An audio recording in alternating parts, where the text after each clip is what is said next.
Hello makers and welcome back to the studio. Now this time I want to spend just a few moments with you and I want to share with you a tip that can really help you save a lot of time and effort when you're working on your painting projects and you're trying to layer paint. Layering paint can be more challenging. We look at something and say, hey, I'll just put some paint on there, and it turns out it doesn't work so well. And if you saw our last video on paint translucency and the challenge therein, and by the way, you can check it out up here. Of course, the problem that we run into is just because we paint something on something else doesn't mean that it goes down the way we want it to go down. So I want to show you a fairly easy way to get your success rates up a little bit higher on how things work. I'm going to start by just grabbing a piece of paper here. Let me get some black. I'm going to get a black line. It's always a good place to start. Is something that we're going to try to obscure with our other colors. Let me just make sure I have some good coverage on this.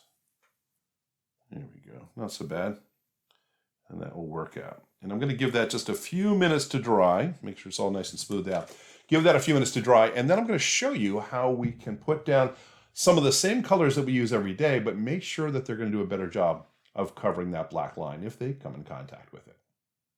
Several months later. All right. Now our paint has had an opportunity to dry a little bit here. It's in good shape. So now I want to take and I want to layer some other paint on it and really help to perhaps obscure the blackness of that line, make it easier for us to have better coverage when we put another paint on that. So I'm going to be working with a bottle of the Apple Barrel Yellow, and I have its counterpart over here, which is Apple Barrel Berry Red. I'm going to use these just to have some consistency, and I'm going to use my special, my plastic food lid paint mixer. That's, by the way, not bragging or nothing, but I have a bunch of these. Yeah, I find, a lot of times when you're going through your recycling bin, and you say, before I send that away, why don't I utilize that a little bit? Maybe it might have paint on it by the time I'm done with it, but it really helps. And so I love having these plastic lids as a place to mix some paints up and just give myself a quick palette to work with. Now in this case, what I want to be able to do, let's get some yellow on that side, and we'll get some red on this side. Here we go. All right. And what I want to do is I want to utilize white. So this is Apple Barrel White. It comes in, you can get it in 16 fluid ounces here, which is what I have. Since I use a lot of black and a lot of white, it makes sense to have it in bulk. But what I want to do here is I want to take advantage of the obscuring properties. White is filled with an ingredient, if you will, an element called titanium dioxide. And titanium dioxide is basically an oxidized metal that is pure white, which is why we use it a lot in our white paints. But not only that, it has a tendency to be very obscuring. So we think about colors and painting colors on top of other colors, and as we explored in a previous video, yellow and red don't really obscure as well as we might want them to, but white generally does. I'm going to come in here, let's just drop some white down here in the middle, and this is just natively out. And so as I come down here, you can get a sense that it did a pretty good job of covering up the black, which is what we're trying to do here. Now I want to be able to try to do the same thing using my red and yellow colors. Now we found that natively they're pretty translucent. They show through very well, but I'm going to take a little bit of white here and I'm going to mix it in. Now again, when I add white to these colors, it will lighten them up from a tint standpoint a little bit. So you may not have the same brightness. And again, that's really up to what you're trying to accomplish here.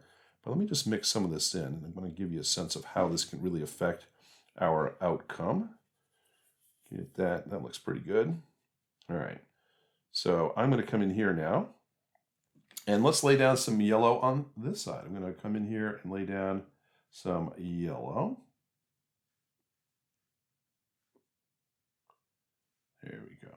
Now you can still see some black coming through. So it's not going to totally obscure anything, but if we compare this to our translucence chart, the one we created in a previous video, you can see that it's a huge improvement over how much black was showing through. It's almost like the yellow didn't do anything.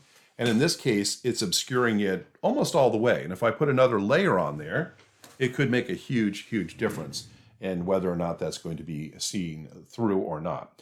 Well, let's do the same thing with the red. Let me clean my brush here. And I'm going to come in here. And again, let's get some white into this red. We'll try to not pink it up too much. Let's see how we do. We might add a little bit more red if our color gets a little too pink. Yeah. And let me come over here and let me lay down a line over here on this side. And again, the takeaway is simply this. By adding just a little bit of white to our color, we add a lot of opacity. It makes it much harder for our paint to be seen through here. And that can make a big difference, of course, if we're layering a brighter color like a red or a yellow on top of a darker color.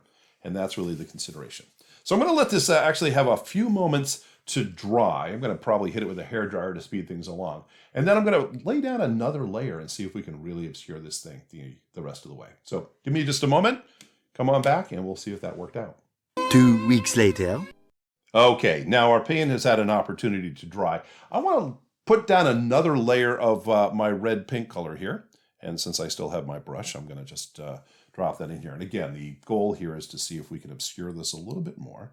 And as I put a second layer down, I think you can see that we're doing a pretty darn good job of eliminating any of the black from showing through. And that is our objective here. So that looks pretty good. I'm going to do the same thing with the yellow. Let me get my brush cleaned here real fast. Okay. And we got some yellow here. Again, these colors don't necessarily cover up very well by themselves, but with a little bit of white in there, it's almost like magic. Look at this.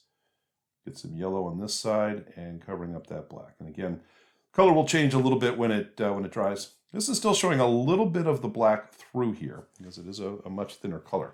But again, with a little bit of additional white, you can really help to make this more opaque, and as a result, you can cover up your darker lines if that's what you're trying to do. All right. So as we've been able to see here, even if we're working with dark colors underneath what we're painting, if we need to obscure it by adding a little bit of white to the color, and of course we can tint these up a little bit in any way we want to make whatever colors we're looking for, but something that is going to do a better job of obscuring, because white is a really good paint for covering up black, it turns out. So with our reds and our yellows, which are naturally translucent, we can really make them a lot more opaque and really help to solve any of those paint coverage problems we may be running into. Anyway, that's what I wanted to share with you today. Thank you so much for your time with us. If you'd like to hear more from what we're doing, please feel free to hit that subscribe button. We'll let you know every week when we drop a new video. Having to do with tips and tricks in the studio and like this, it's kind of a laboratory, isn't it? We're kind of doing our little bit of scientific experiments and find out what works and what doesn't sometimes. Thanks so much for your time and attention today. It's really good to have you here, and I'll see you soon.